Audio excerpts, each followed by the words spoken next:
আজকে যে গল্পটা বলবো সেটাও খুব মহাকাব্যিক গল্প, খুবই বেদনার গল্প। আসেন সে গল্পটা শুনি। পুলিশের সন্তানের রক্ত আর আমাদের সন্তানের রক্ত এই বিপ্লবের মাটিতে আজ একাকার। বিপ্লবের মঞ্চে রাজারবাগের উপপরিদর্শক ময়নাল হোসেনের ছেলের রক্তও একাকার হয়ে গেছিল। আমরা পুলিশকে অনেক সময় শত্রু বলে মনে করি। হারুন, মনিরুল, বিপ্লবদের দেখেই এই ধারণাগুলি আমরা গড়ে তুলি। কিন্তু এই বিপ্লবের আর এক প্রান্তে ময়নালের মতো পুলিশ কর্মকর্তাও আছেন, যাদের সন্তানও সেদিন শহীদের তালিকায় নাম লিখিয়েছিল। সেদিন ছিল শনিবার। ঢাকা মেডিকেল কলেজ হাসপাতালের ওয়ার্ডগুলোতে ময়নাল হোসেন আর তার স্ত্রী ছোটাছুটি করছিলেন। হাতে তাইমের ছবি। তাইম ময়নাল হোসেনের ছেলে। কেউ কি দেখেছে তাদের 17 বছরের ছেলেকে? ঘুরছিলেন, ছুটছিলেন, হতাহতের তালিকায় নাম খুঁজছিলেন। কিন্তু যখন একজন সাংবাদিক ছবি দেখে মর্গে খুঁজতে বললেন, তখন তাদের দৌড় থামলো না। সেই দৌড়ে চলে গেলেন লাশ ঘর পর্যন্ত, মর্গে।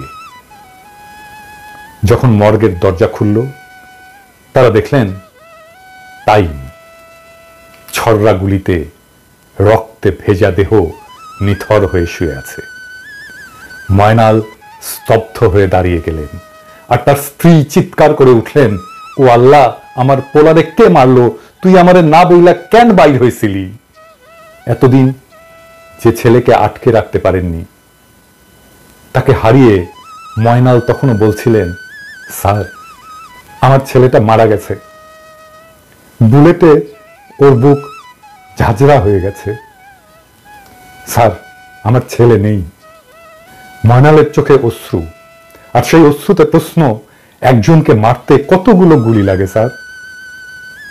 তাইম ছিল তাদের সন্তান, যেমন ছিল আমাদের। ময়নালের তাইম আজ শহীদি কাফেলার অবিনাশী নাম। বিপ্লবোত্তর বাংলাদেশে পুলিশকে আর শত্রু মনে করবেন না। পুলিশে শুধু হারুন, মনিরুল বা বিপ্লবেরা নয়, ময়নালের মতো বাবারাও আছেন, যাদের সন্তানেরা আমাদের এই বিপ্লবের অংশ। এই বিপ্লব এইভাবে পুলিশের সন্তানকেও বিপ্লবের মশাল নিয়ে রাস্তায় নামায়। যে ময়নাল তাইমের জন্ম দেয়, সেই ময়নালেরা আমাদের শত্রু না, আমাদের ভাই। সেই ময়নাল পুলিশ হয়েও গর্বে আমাদের মাথা উঁচু করে দেয়, এক নতুন বাংলাদেশ গড়ার স্বপ্ন দেখায়।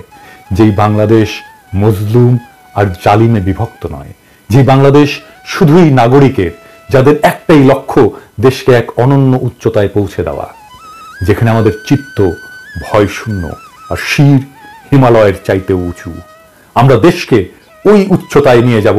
আমাদের শহীদের রক্তের কসম, ইনকিলাব জিন্দাবাদ।